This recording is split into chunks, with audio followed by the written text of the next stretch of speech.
habits on goal setting. So the first thing I do is that I write my goals down. Now I do this at the beginning of the year. At the beginning of the year or end of the previous year. So for example, in 2022, December, sat down, looked at some of the things that worked in the previous year, some of the challenges that I faced, and now sat down and wrote the things that I wanted to accomplish in the following year.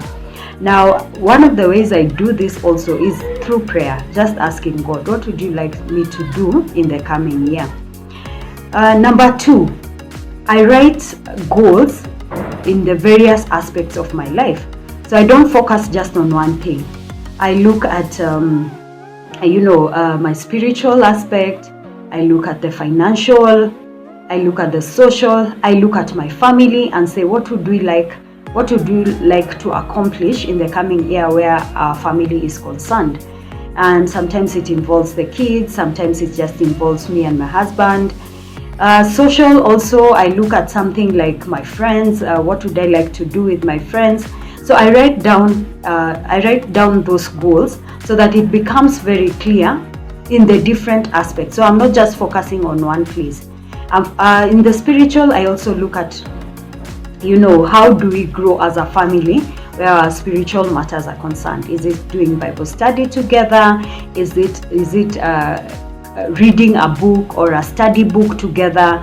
And now that it determines how our year goes. So the idea is not, number 3, the idea is not to be successful 100%, but it's just developing that habit of writing it down, writing my goals down and being very specific and very clear on what I would like to do.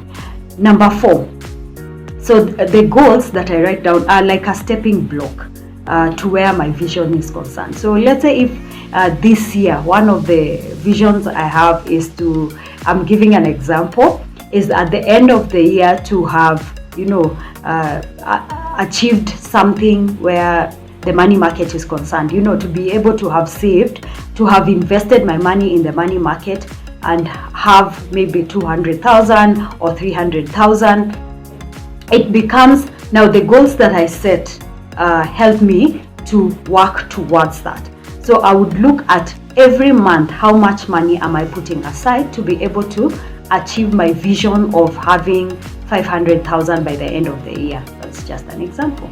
And number 5, I look for opportunities for collaboration and networking, because at the end of the day you realize as a person in business, as an entrepreneur, you cannot achieve what you want to achieve on your own. So what are some of the organizations